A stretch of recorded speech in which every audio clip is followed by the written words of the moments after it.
Okay, can you see my screen okay? Yes, perfect. Can you see my pointer? Yes, I do. Yeah. Okay, brilliant, thank you. So thank you very much for your very kind invitation and introduction. And I will spend the next 45 minutes or so discussing some of the research which is going on in my lab in Cambridge in the area of spatial proteomics. So just to start us off, I have here a very beautiful electron micrograph which was obtained by one of my PhD students, Owen Venard, of a Chinese hamster ovary cell. And you can see that the cell is extremely complicated. It's full of many different types of subcellular organelle, for example, the peroxisome, the Golgi apparatus, a very sort of large nucleus in the middle. And it's quite clear that this complexity is very precise. And what I mean by that is that proteins have to get to the right part of the cell to carry out their function. So as you all know, proteins are encoded in our genome, in DNA. That's then transcribed to RNA, and the RNA is translated into protein. Now, we know where some of the subcellular location is for parts of this process, but not all of it. So DNA lives in the nucleus, that we know. It gets transcribed to RNA. The RNA is then exported from the nucleus into the rest of the cell, where it is then translated to protein. But it's not always clear what order trafficking and translation take place.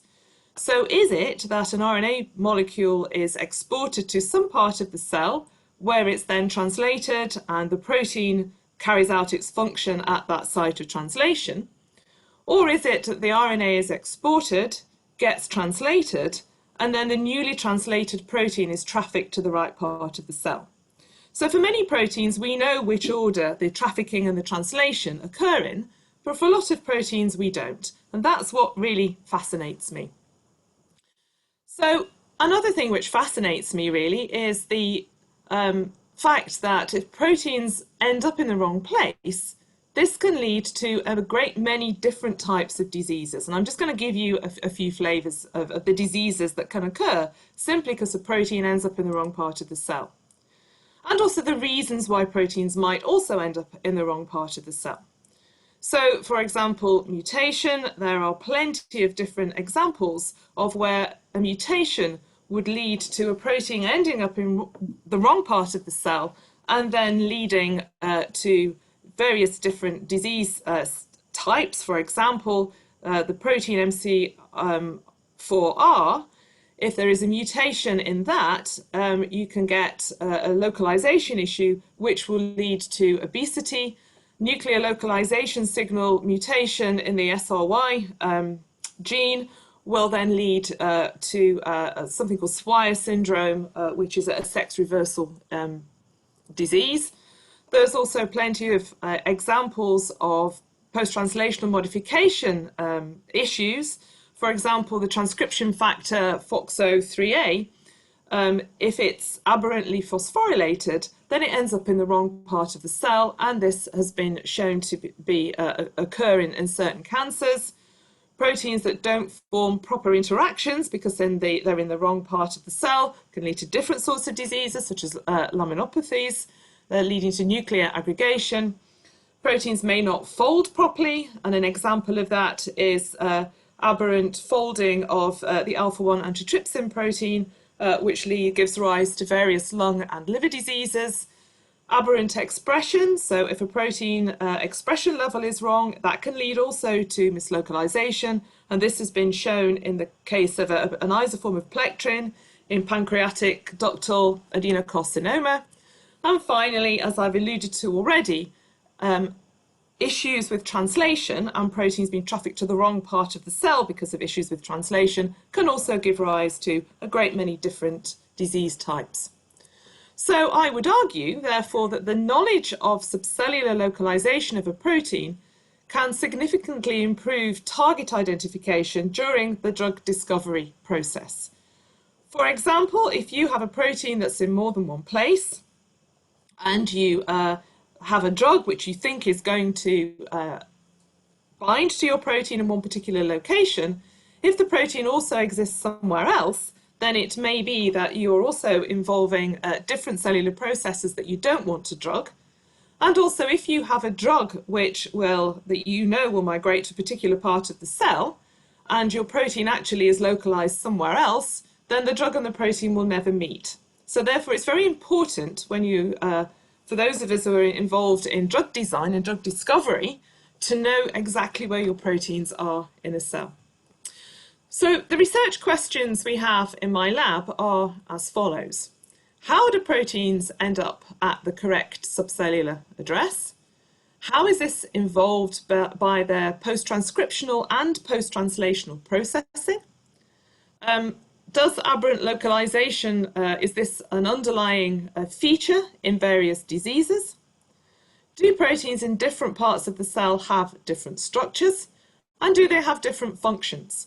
Now, this is a rapidly emerging field within proteomics and protein biochemistry at the moment, which is basically that proteins can adopt different functions in different places, or have multiple functions in cells. And more proteins are thought to moonlight. So what I mean by moonlighting is that a protein that we know may have a certain function, for example, a metabolic enzyme, may also have a completely different function in the cell. And I'll give an example of this later on in my talk. We're also interested to what role RNA plays in the localization of proteins through both RNA-protein interactions and also, as I've already described, localized translation. And ideally, what we would like to know is what the relationship is between a transcript and its corresponding protein.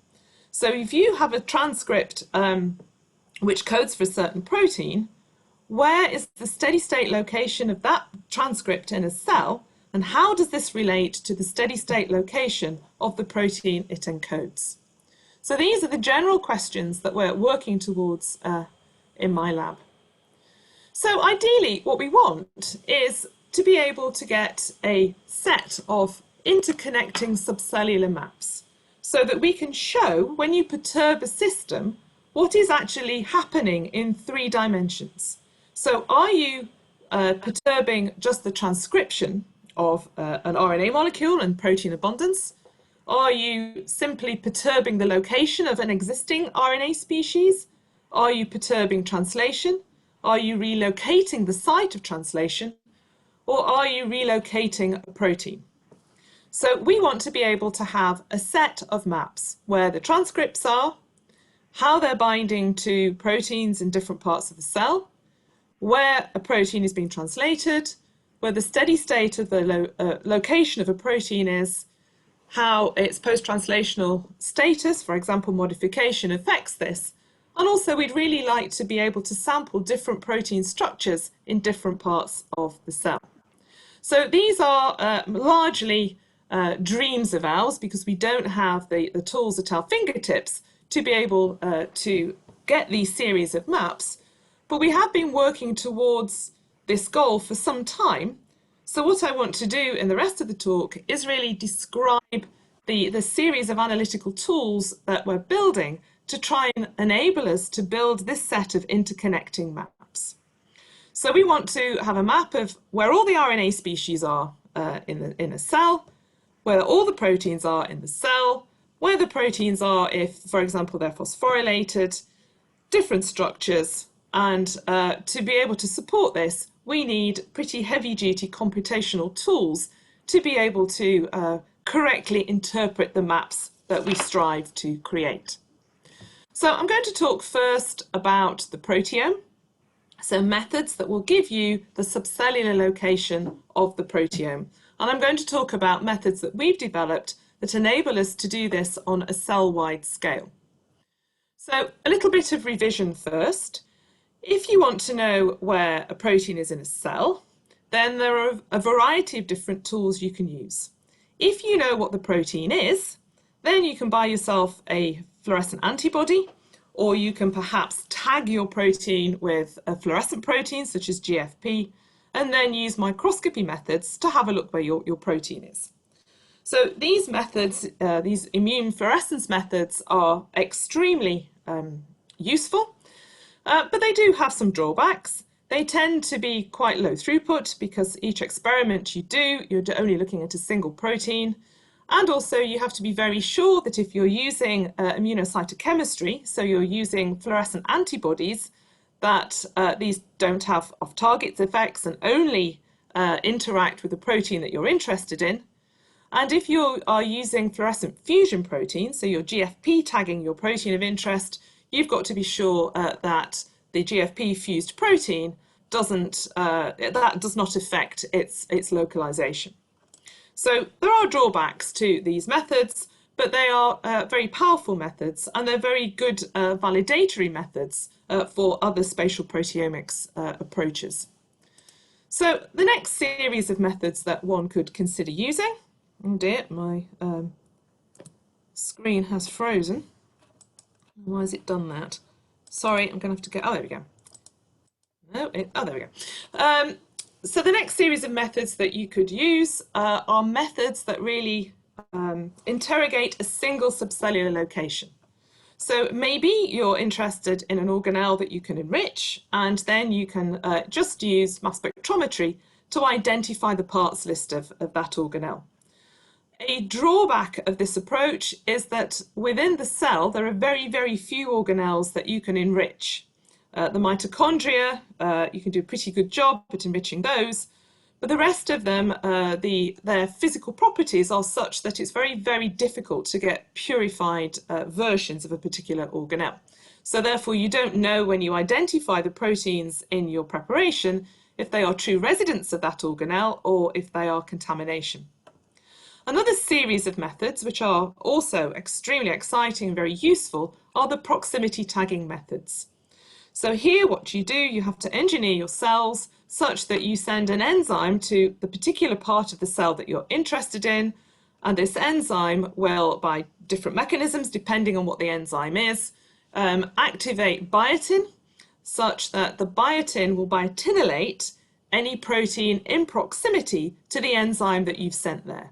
So for example, the enzyme ascorbate peroxidase can be used to activate biotin, and in doing so, that biotin will then biotinylate any proteins in proximity to where you've sent your ascorbate peroxidase. So this is the APEX method. And then you simply pull out the proteins that are biotinylated using the very strong interaction of biotin with streptavidin. So you pull out your biotinylated proteins using streptavidin and then identify what's there. So whether you are looking at a single location with proximity tagging or by trying to purify that location, you find out what's present there. So the downside of these approaches is that they're not cell-wide. And if you happen to find a series of proteins that are also located elsewhere, you won't know where that is. So if you purify the mitochondria, you identify a whole bunch of mitochondrial proteins, you don't know that actually those proteins, or some of them at least, are also present in other locations. So what my lab's been working on for a number of years now is to try and develop cell-wide spatial proteomics methods, where in a single experiment we can work out where proteins are in the entire cell and be able to determine which proteins are in multiple locations. So the methods we use are called protein correlation profiling methods, and these are, or at least the concept behind them, are not new. They indeed were developed by this guy here, the Belgian cell biologist Christian de Duve, who in the 1950s was interested in subcellular compartments and indeed received the Nobel Prize for discovering two of them, the peroxisome and the lysosome. And he argued the following: it's really, really hard, if not impossible, to purify subcellular organelles to homogeneity. So don't bother. Simply take your cells and lyse them in such a way that the organelles remain intact, and then use biochemical separation to get a series of fractions, and then look through those series of fractions at the abundance of proteins and work out what the abundance profiles are for a given organelle. So therefore, if you take your cells and you fractionate them, and you work out, if you look here in red, this would be the abundance profile through our fractions. So the axis here is the number of fractions, and this is intensity. So we can see that the proteins in this top panel is the abundance profile for any protein associated with the endoplasmic reticulum. So it's got this peak here, and then in subsequent fractions, there's less ER proteins. If you look at Golgi protein markers, you get a different pattern. And if you look at mitochondrial proteins, you get a different pattern. So this is assuming that each organelle will not migrate to and will not be present in a single fraction, but will be present in all fractions. But the relative abundance of that organelle within the fractions will be unique to that organelle. The correlation profile that's produced will be unique to that organelle. So our method, or our version of Deduve's method, we call LOPIT, or the localization of organelle proteins using isotope tagging. And what we made use of was quantitative mass spectrometry to be able to get these correlation profiles. Poor old Deduve had to do the whole lot using enzyme assays, and clearly it was a very low throughput method that could only locate proteins with a measurable activity. We can measure protein abundance using quantitative mass spectrometry, and we've published different versions of our LOPIT protocol for a number of years now. So just to reinforce what the concept of LOPIT is, imagine up here we've our cell, it's full of different organelles, we fractionate, and then in each fraction we will have different proportions of each organelle, but no one fraction contains a pure organelle fraction. So every fraction is contaminated, but they're each contaminated to a different extent. So if we then identify the proteins that are present in each of our fractions, we will work out, for example, what the correlation profile is for the lysosome, the correlation profile is for the Golgi apparatus, the correlation profile for the endoplasmic reticulum and for the nucleus and for the mitochondria. And you can see that marker proteins, that these represent the average abundance of marker proteins, they each have a distinct pattern. Then if we identify or quantify a protein of no known abundance, we can then pop that in, and if it has a correlation profile that looks a bit like the green one, then we would say that we discovered a novel endoplasmic reticulum protein. So how do we do our cell lysis? Well, it really depends on what our starting material is, and we carried out LOPIT on mammalian cell culture, plant roots, whole flies. I'll give you an example of in a moment of a human parasite. We've done it on tissues as well. So it really depends what your starting material is to how you lyse your cells. But your choices could be a ball-bearing homogenizer for cell culture, a Downs homogenizer, or a handheld polytron. Whatever you do, it's very important to optimize the cell lysis, because you don't want to obliterate the subcellular structures, because if you do, you then can't carry out biochemical fractionation of the different organelles. So once you've lysed your cells in such a way that the organelles remain largely intact, then you carry out biochemical fractionation, which generally is done by some form of centrifugation. And then you collect fractions and work out, using an antibody, whether you have got any subcellular fractionation. So just to talk very briefly about the centrifugation methods, we have two of these. We are using a method based on density centrifugation, which we call hyperlopit, and a method based on differential centrifugation, which we call LOPIT-DC, where DC stands for differential centrifugation. So the differences between the methods are really how you fractionate the organelles. So in the case of density centrifugation, we use iodixonol, which is a density matrix.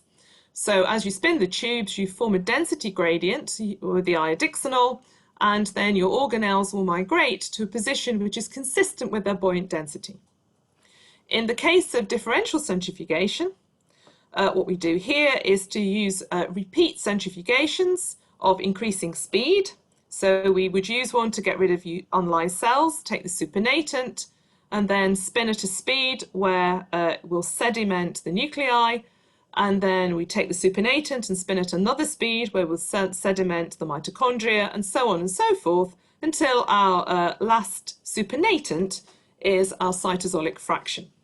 And both of these methods can be optimized. They can be optimized to give maximum resolution of the subcellular compartments you're interested in. And we've published both of them in the last few years and have online protocols which you can use as starting points for your own systems.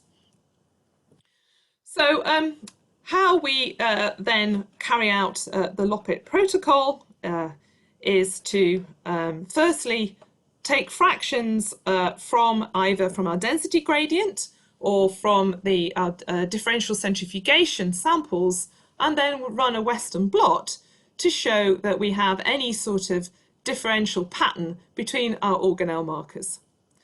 Once we've done this and we're satisfied that we have got we'll have different correlation profiles of the organelles down our gradients, what we can then do is to extract the proteins from each fraction. And how we're going to quantitate those proteins is to convert them to peptides using trypsin. So we're going to be doing peptide mass spectrometry. And then the quantitation values we get from our peptides, we can amalgamate into a protein level quantitation. So once we have got our peptides, we then need to use a quantitative proteomics method, and the one that we use most typically is to use isobaric tagging using TMT, and I'll talk about that in a moment. So TMT tagging, we essentially pull the peptides from our different fractions, carry out some sort of peptide separation using a high pH chromatography setup. And then each of these fractions we then quantify using mass spectrometry. And then we have a variety of different visualization tools and data analysis packages to show which proteins are showing the similar correlation profiles to our organelle markers. So just a little bit on, I'm not sure how many of you are familiar with isobaric tagging. And for those of you who've never come across it before, it's not the most straightforward in the portfolio of quantitative proteomics tools. But the idea is that we have, in this case, different fractions down our gradients or in our fractionation samples. And for each one of them, we would convert proteins to peptides, digest with trypsin, and then label all the peptides with a tag. Now, each set of peptides from each fraction will be labelled with a different tag. So all the peptides in fraction number A will be labelled with one tag. All the peptides in fraction number B would be labelled with another tag, and so on and so forth. We then pull all the peptides together, and these isobaric tags, the clues in the name, are all the same mass. So on the mass spectrometer, they will give a single value, whatever the tag is. However, when you carry out MSMS, so carry out collision-induced dissociation so that the peptide fragments, the tags also fragment and each produce a reporter ion. And the reporter ion, the intensity of the reporter ion, what that will do is to tell you how much of this peptide is in each of your starting samples. So I'll go into a little more detail about this. Let's imagine we have this peptide. It's present in all four, I'm going to say four at the moment, four of our fractions. We're just looking at four fractions. So here is a sequence of our peptide, and we're going to label it separately our peptide samples per fraction. which means all the peptides in sample number 1 will end up with one tag, all the peptides in sample number 2 will end up with a second tag, and so on and so forth. But then we amalgamate them together. So as I said, we will, in collision-induced dissociation, we will produce these reporter ions, which will then reflect the abundance of this peptide in our 4 starting samples. So for example, if this is a spectrum in MS1, get the mass spectrometer to select a peptide for fragmentation. And what we're going to end up with is the fragment ions here, which will give us the identity of the peptide, but then at the low mass range, because our reporter ions are quite small, our reporter ions, and it's their intensity which will give us the abundance of this peptide and therefore the protein it came from in our 4 starting samples. And what we have now got available is these, we're using TMT tags, so these are sold by Thermo, and there's both the 10-plex version and the 16-plex version, which means that we can now multiplex our samples so that we can use 16 different fractions in one experiment. So these tags, I'm not going to go into the details of this, but it means that we can get specific reporter ions from 16 different tags. So therefore we can use 16 different fractions and get quantitation values for our for proteins in 16 different fractions. So this is extremely empowering. I'm not going to go through, I've actually got the wrong version of my Toolkit, which is a bit annoying, but never mind. So I'm not going to go through exactly how we deal with these TMT tags because I don't really have time. But I can supply the slides if you want to look at this in more detail and also answer any more questions that you might have. So that's how we carry out the fractionation and the quantitation. But what does the data look like? So this is what the data look like. This is principal component analysis. So this is taking our multi-dimensional data because we've got multiple fractions down our gradient. And to visualize to see whether the experiment has worked, we use principal component analysis, which will compact our dimensions, in this case, into the 2 dimensions that are leading to the most separation of the data. So the way to interpret our data is that each spot is a protein. So all our peptide level information has been amalgamated into a protein level reading. And if the spots are coloured in, this means that these are either proteins that are marker proteins for a particular organelle or proteins that we have assigned to that or classified to that organelle using our analysis packages. So in this particular example, this is a mouse embryonic stem cell. And what we have in pale green here is all the proteins that are associated with the nucleus that are non-chromatin. In purple, we have all the proteins which are nuclear proteins but are chromatin associated. And we've managed to resolve these 2 subnuclear compartments by the way that we carried out our fractionation to begin with. So we also have, in orange here, proteins which are cytosolic, and then proteins associated with organelles of the secretory pathway from the endoplasmic reticulum all the way out to, the endoplasmic reticulum all the way out to the plasma membrane. Over here we have the mitochondria. Floating above it in the 3rd principal component is the peroxisome. And we can also see protein components of large protein complexes, such as the 2 ribosomal subunits, and in brown down here, the peroxisome. So, oh dear. There we are. I've stopped my phone ringing. I do apologise. I don't normally get phone calls. So what we can see is that there are a great many proteins that are grey. Somebody's not taking no for an answer. Again, I apologise. I don't normally get phone calls. No problem. No problem. So what we can see here, there's an awful lot of proteins that remain grey. And these are proteins that are not classified to a single subcellular compartment in our data. So in a mouse embryonic stem cell, this is about half the proteome. So half the proteins are in multiple locations, which is an interesting thing to note. And per experiment, I should say, we can identify and give an address to. Right, I'm just leaving the phone off the hook. We can give an address to about 8,000 or more proteins per experiment. So if we have a look at the sorts of proteins that are in more than one place, for example, our triangles down here relate to proteins, the importins and the exportins, and what these proteins' job is to convey cargo between the cytosol and the nucleus, and you can see the steady state location on these plots, have them somewhere between the two. And it's also interesting to note proteins that form multi-protein complexes, so interaction complexes, and how these might change if we have different isoforms of protein. So the two squares show the steady state location on our plots of different isoforms of the protein leucine aminopeptidase 3.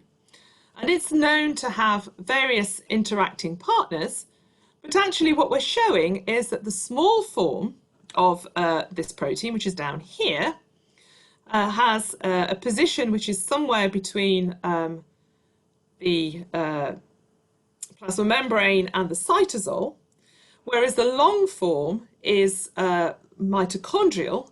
And when we look in to the databases of what leucine aminopeptidase 3 interacts with, we'll see that its interaction partners are actually spatially resolved as well, leading us to suggest that the long form of this protein interacts with a series of its interacting partners in the mitochondria, whereas the short form interacts with the plasma membrane interacting partners here and the cytosolic interacting partners here. Now, if you were just to do immune precipitation on leucine aminopeptidase 3, you would just get all of these interacting partners, but would actually have no information about, within the cell, the fact that the interactions are spatially restricted. So, as I alluded to early on, we have various different packages that we've developed in the lab to be able to analyze our data. So the data we get, as you can see, is extremely complicated. It's very complex data, and we need to be able to interrogate it in a way that we're not going to deliver too many false discoveries. We want to be sure that we're assigning and classifying proteins to different parts of the cell. And if the proteins are in more than one place, we want to be able to classify them to the correct locations. So over the years, and this has been the work of a former postdoc in the lab, Laurent Gatto, and Lisa Breckles, what they've done is to develop a whole series of R packages which allow visualization of the data, but also allow interrogation using both supervised and unsupervised methods. And what Lisa's done more recently is to produce a very nice online version of these packages to be able to visualize. So let's imagine that what we have here are maps of the same cells but in two different states.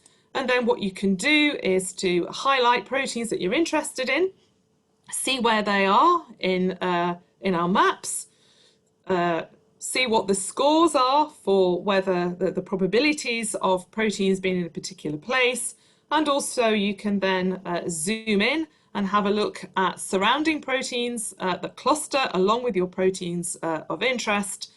And there's all sorts of other tools which allow you to visualize the data in different ways. In terms of statistics, you want to be able to assign probabilities to the locations. So once you've classified a protein in what you think is its location, you want to be sure of this. So we've been working for some while with a statistician, Paul Kirk, and his group in the MLC Biostatistics Unit in Cambridge, and through a joint PhD student, Oliver Crook, have produced a selection of different ways in which we can determine these probabilities. So Ollie's been extremely prolific in producing different algorithms. The one I'm showing here is it's a machine learning method that incorporates Bayesian statistics. And the idea is to look at the uncertainty of a location. So this is it's a T-augmented Gaussian mixture model. So all the organelles are rendered as Gaussian distributions, and then you can work out what the probability of a protein is being in any of these distributions. So for example, this protein exportin 5, so the exportins I've already shown are mixed localization. You can then have a probability of importin 5 being in any of the locations. So you can see for most organelles, there's almost zero probability of the exportin being part of that organelle. But in the case of the cytosol and also the nucleoplasm, which are the two places that this protein is likely to be located, you can see that we have probabilities of the protein being there. So you can look, this is particularly useful in the case of proteins that are in more than one place, that you can see what those locations are, and then if you perturb the system, you can see how these probabilities change as proteins move from one place to another. So I just want to talk about a couple of applications of LOPIT. We have many different applications, and the method has been applied to many different biological questions, but I've just singled out two, neither of which are currently published. The first is a very nice collaboration with Ross Waller and his group in the same department as me in Cambridge, and very talented postdoc Konstantin Burilyuk. And what they're interested in is looking at the subcellular location of proteins in a human parasite. And the human parasite is Toxoplasma gondii. So this is an obligate intracellular apicomplexan parasite. It has a unique range of specialized organelles which help it to invade its host cells. Its definitive host is a cat, and cats will have it and don't not even realize it, where the intermediate host is any warm-blooded animal, including us. And it's thought that around 30% of the human population is infected with this parasite. Most of the time it causes no problem, but can cause issue, particularly in immune-compromised people. 50% of the proteome of this parasite is uncharacterized, and very little is known about the protein complement of these very specialized organelles that the parasite requires for infection. So what Konstantin did was to carry out, in this case, it was the hyperlopit workflow. So this was using density centrifugation. And the parasite is quite a tough thing. So to lyse it, he used nitrogen cavitation and had to get the conditions absolutely right, because otherwise he would have ended up smashing to pieces the very delicate intracellular organelles. So this he did, and got very beautiful data of proteins that cluster together in a way which means allows us to know what the protein complement is of these very specialized organelles.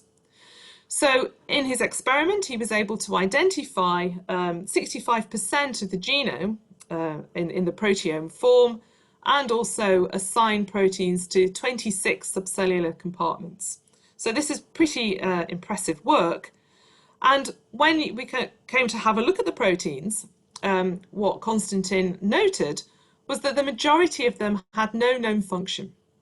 So now what this means is, if we can what it's enabling Konstantin and Ross to do is to be able to look more carefully at the sorts of proteins that are present in these specialized organelles and try and determine therefore a function for the proteins, and also for the organelles themselves. So again, using Ollie's methods, we're able, in the case of a lot of the proteins, to work out their probabilities of being classified to a particular subcellular compartment, and also those that are present in more than one compartment. Many of the proteins have been validated, or their location has been validated using immunofluorescence, And what's been very nice, or a very nice outcome of this project, is to look at the proteins in this in toxoplasma, which is a member of the apicomplexans, and look evolutionarily to which compartments through evolution have, or which proteins have evolved at which rate, and how this then is related to how the different organelles have evolved to allow the parasite to, well, firstly to become a parasite and then to be adapted to its host. So the next the next example I'd like to show is a dynamic study. And so this is now using LOPIT not just to get a map of a particular cell, but to see how the proteins within this map change. So if you perturb a system, how do the proteins move around? So there are a few things that we need to think about when carrying out dynamic experiments. So we need a methodology which will allow us to capture the following. So if you have a cell, like a control, and then a treated, proteins, you want to see them moving around, but you want to see quite how they're doing it. And there are various different scenarios that you need to be able to capture. So it could be that if you perturb a system, a protein that was present in one organelle moves to a different organelle, all of it. It could be that a protein that was in more than one place is now only in one place, so that would be mixed location to just a single location. It may be that proteins that are present in more than one place move to different places, so that would be a mixed location to another mixed location.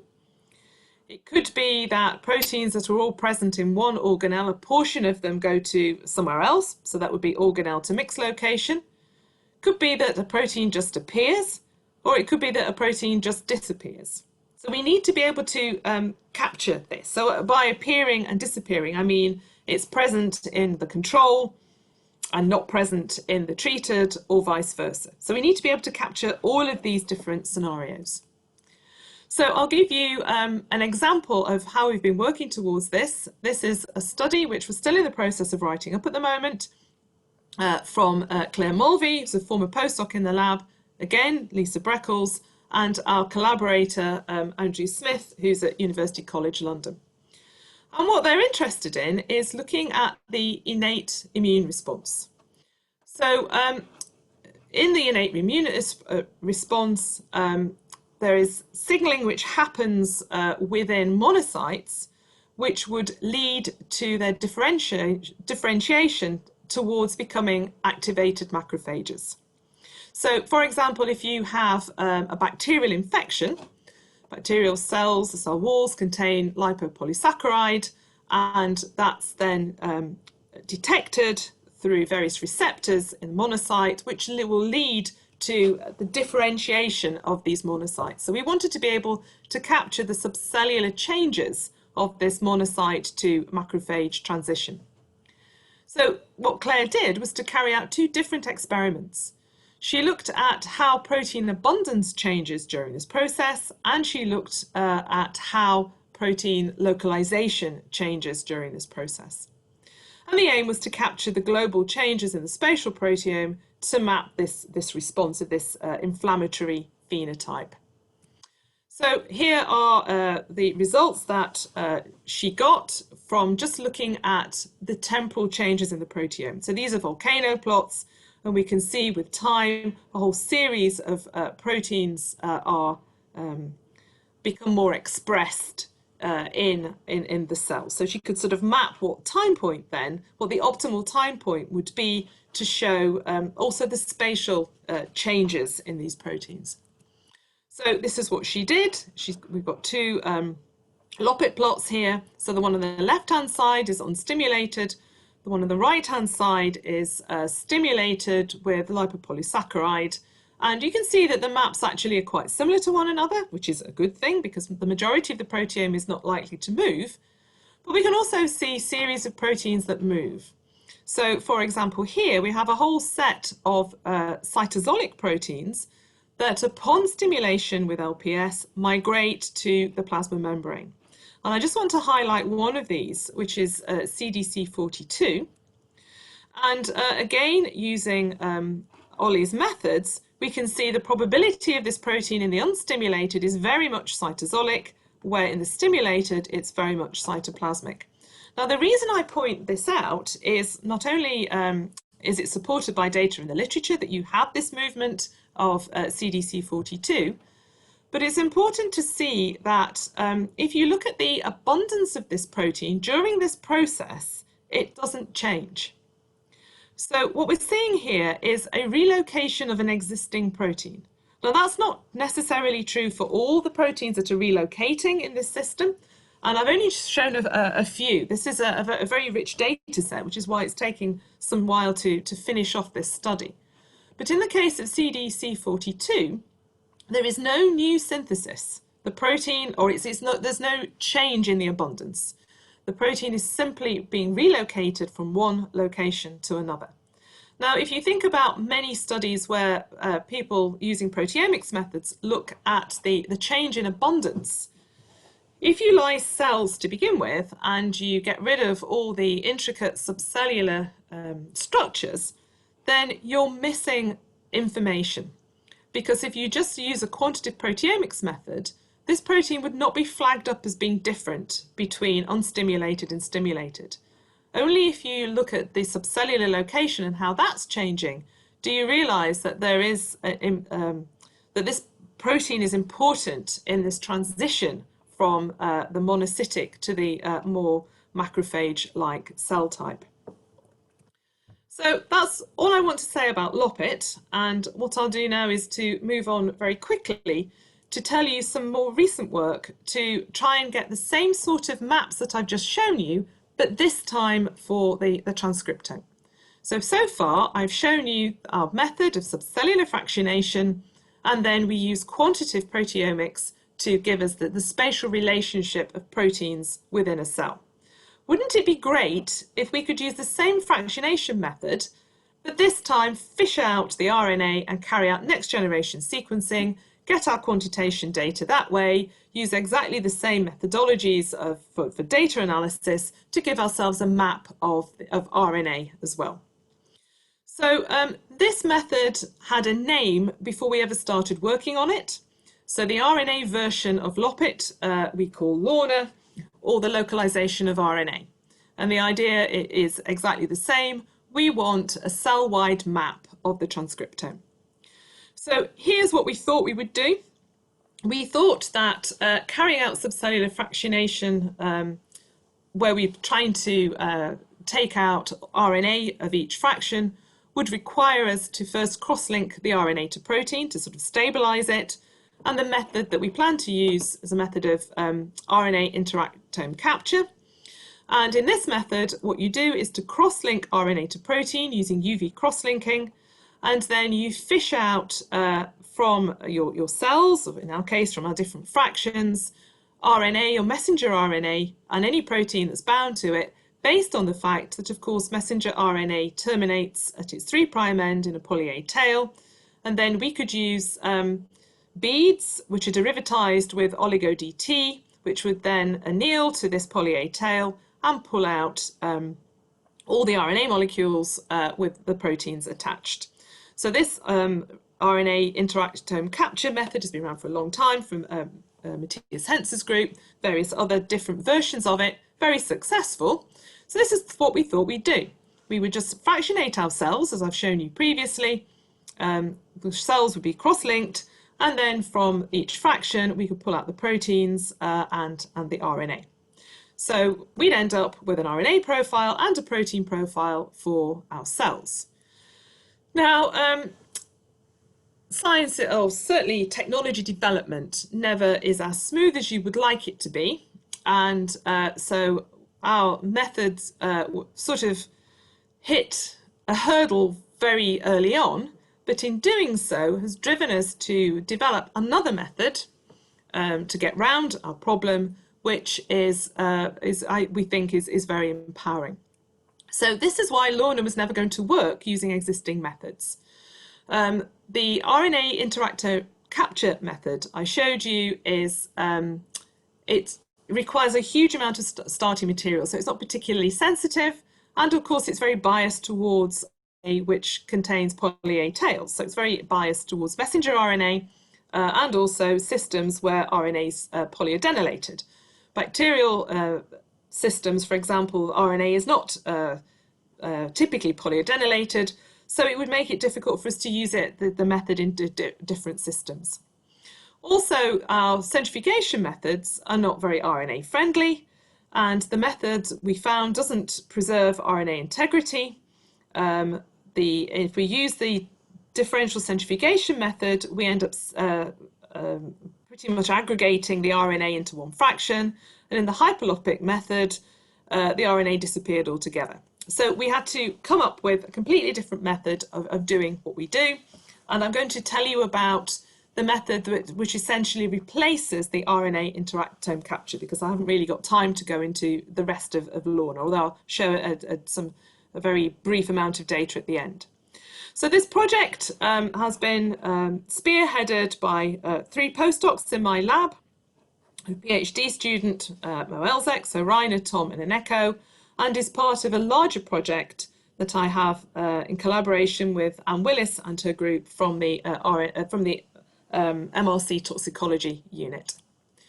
So we call our method OOPS. I'll explain how it works in a moment, but the idea is that it's a much more sensitive method to pull out RNA and the proteins which bind to it. Now, at the time we were developing OOPS, there were 2 other groups in Germany who were developing similar methods, the xRNA method, xRNA-X method from Jeroen Kreisfeld's group in Heidelberg, and the PTEX method for Benedict Beckmann's group in Berlin. All 3 groups were aware of what we were doing, so what we did is to post our manuscripts describing the 3 methods on bioRxiv within minutes of one another, and have kept very much in touch and indeed written a review of all 3 methods more recently. Our method was published in Nature Biotechnology last year, and last week the more detailed protocol of OOPS came out in Nature Protocols. And we have a YouTube video which shows you exactly how to do it, and it's very straightforward. So just to emphasize why we developed the OOPS method, which stands for the orthogonal organic phase separation of RNA binding proteins. We did it because the existing methods just weren't sensitive enough, and indeed, for a typical experiment, rather than needing this many cells, which we would need for the RNA interactome capture method for OOPS, we can start with cells half of one of these very small plates. And the method works in the following way. You cross-link protein to RNA in your cells at 254 UV wavelength, and then carry out an extraction using a very typical method which has been used for an awful long time to extract RNA, and that is to use trisol. So in the trisol method, what you end up with is phase separation between an aqueous phase, which the RNA likes to reside in, and an organic phase where the protein goes. And what we reasoned was that if RNA was cross-linked to protein, that the RNA would try and drive the cross-linked material into the aqueous phase, the protein would try and drive it into the organic phase, and actually where it would end up is at this interface. So to cut a long story short, we can take this interface, go through a few washers, and end up with a very, very enriched fraction of RNA cross-linked to protein. What we find is the majority of the RNA is cross-linked, so there's very little RNA left in our first separation in the aqueous phase, where only a percentage of the protein is cross-linked. So all RNA is cross-linked to protein, but not all protein is cross-linked to RNA. What we can then do is to extract the RNA or the protein depending on how we digest the material at this interface. So if we want the protein, we digest with RNAs, carry out another trisol extraction. Now our protein will migrate into the organic phase, and the released RNA will migrate what's left of it into the aqueous phase. If we want the RNA for next generation sequencing, we can then use a protease which will digest the protein, and we carry out another triazole extraction, and our released RNA will end up in our aqueous phase. So by taking either the organic phase after RNase treatment or the RNA after protease treatment, we can quantify and identify the RNA and protein species that was at this interface. So that's how the method works. Very, very straightforward. We can then look at the results that we get and compare with what's already known about proteins that bind RNA. Because the method is very straightforward and we don't require very much material to do this, we can also apply it to lots of different systems. So to look at different cell types to come out with the core RNA binding proteome. We can also, by judicious use of different proteases, pull out the proteins or the peptide sequence within a protein which is actually bound to the RNA. So we've borrowed methodologies again from the Hamster lab to allow us to identify which segment of a protein is actually interacting with the RNA, so to identify the point of cross-link between the RNA and the protein. And what we find, and this was quite interesting, was if we look at some very well-known drug targets, we find that the RNA binding part of these drug targets is at the same site of where the drug binds. So, for example, here, PARP1 is a protein involved in the DNA damage response, and it's is very much a target for drug development. So there are very many drugs that have been developed, therapeutic agents, which will obliterate the activity of PARP.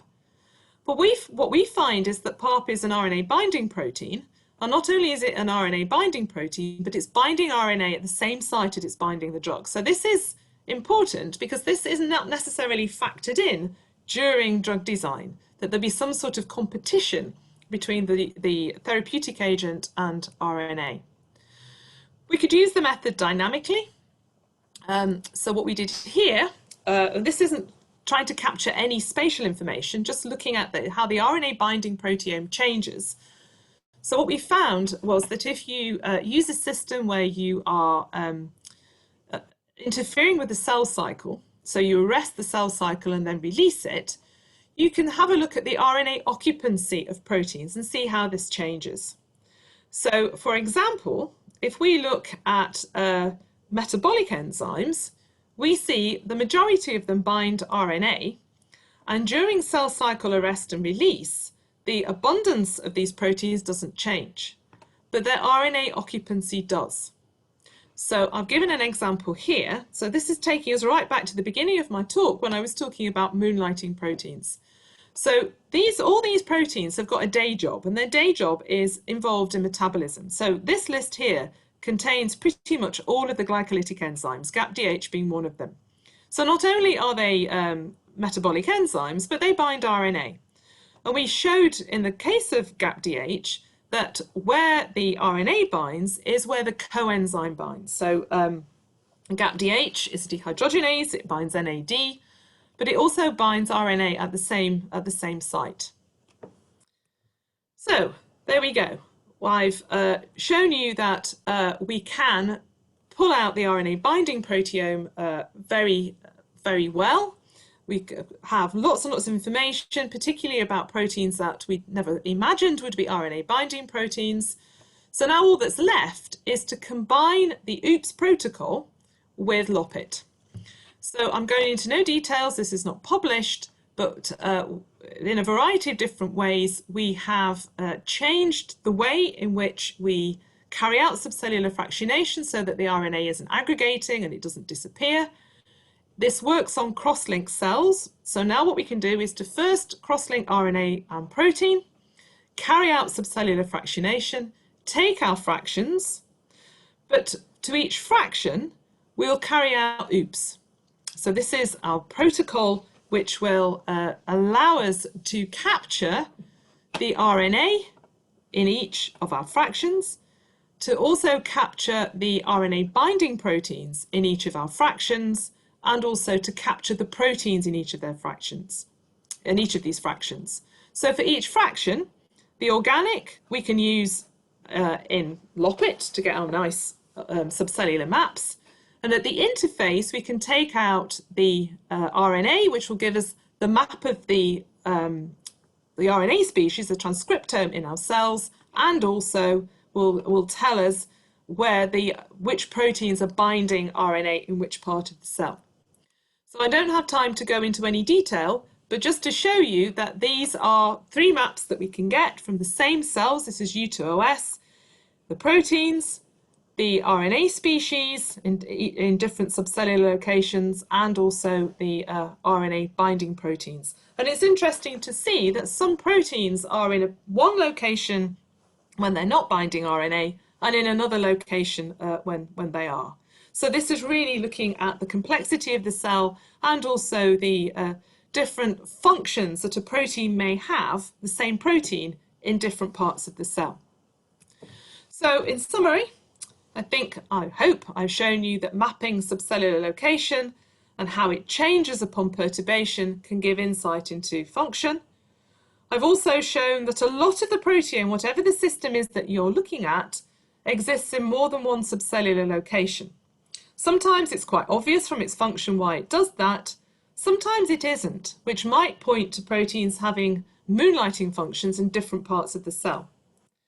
I've shown you multiple different complementary approaches to get the spatial maps of both protein and RNA, and that traditional fractionation methods allow you to fish out RNA species and also the proteins that bind to them. I've also shown, for example, in the case of GAPDH, that the RNA binding proteome contains some unexpected components, which suggests multiple roles for those proteins. And that these methods promise to give essential insight into mis-localization and the source of it. So is it aberrant translation or aberrant trafficking?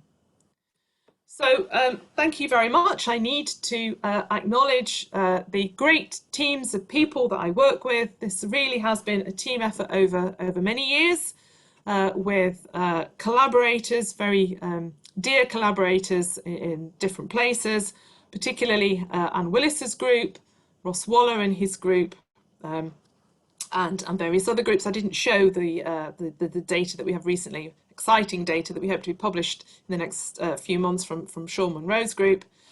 But we obviously need a lot of funding to be able to do this, so I'd like to acknowledge all our funders. And here's the group last summer before, when we didn't need to socially distance from one another. So this is a nice non-socially distanced photograph of CCP from about a year ago. So thank you very much for your attention. I'm happy to answer any questions. Thank you very much, Kathryn. An extremely interesting talk. And of course, the session now is open for questions. We still have a few more minutes before the session runs out, whatever.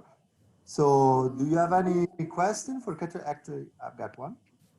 Please come forward if you have questions. I'll just replace my phone, Master. Okay, then I will start. You showed that, investigating the spatial localization is feasible for proteins, is becoming feasible for RNA. Now, my question, which might be a very naive question, is what comes next? Will we be able to, say, localize metabolites within the cells to understand which metabolite interact with a given protein? What's in the future? What's next? I think metabolites are going to be very tricky. And the reason that metabolites are going to be very tricky is that they probably aren't going to, their spatial context is not going to be preserved during subcellular fractionation. So because a lot of metabolites are small and soluble, the chances of keeping them in a location during subcellular fractionation, I think, would be very, very challenging. I think what comes next for us, and we've got some nice data on succinylation, is to map onto them, to overlay onto our maps proteins that are carry a particular post-translational modification in a different part of the cell. So, for example, you can, if you capture from the fractions all the proteins, let's say it was phosphorylation rather than succinylation, but if you captured the phosphoproteome in your fractions, then you would know, for example, if a protein's phosphorylated, it's in the nucleus. But if you look at the total amount of the protein, you might show that there's also protein which isn't the same protein, but not phosphorylated at a different location. So to actually see the impact of post-translational modification on location in a cell-wide state or at a cell-wide scale, I think, is very attractive. So we've looked at succinylation, which is not the most well-studied post-translational modification, but we can see proteins that are, if they're succinylated, are in one part of the cell, and if they're not succinylated, they're somewhere else. So that's one thing which could come next. Another thing is to try and get some indication of protein stability in different parts of the cell, and also protein structure. So if there was some way of looking at in vivo structure, either through cross-linking proteins to try and give some indication of structure, or there are various other ways that you could think of doing it, then you may be able to answer the question, is a protein structure very different depending on which part of the cell it's in? Yeah, sure. And if you're cross-linking, you might also find different interacting partners in different parts of the cell, which would perhaps give some, maybe the reason why the proteins adopting different structures.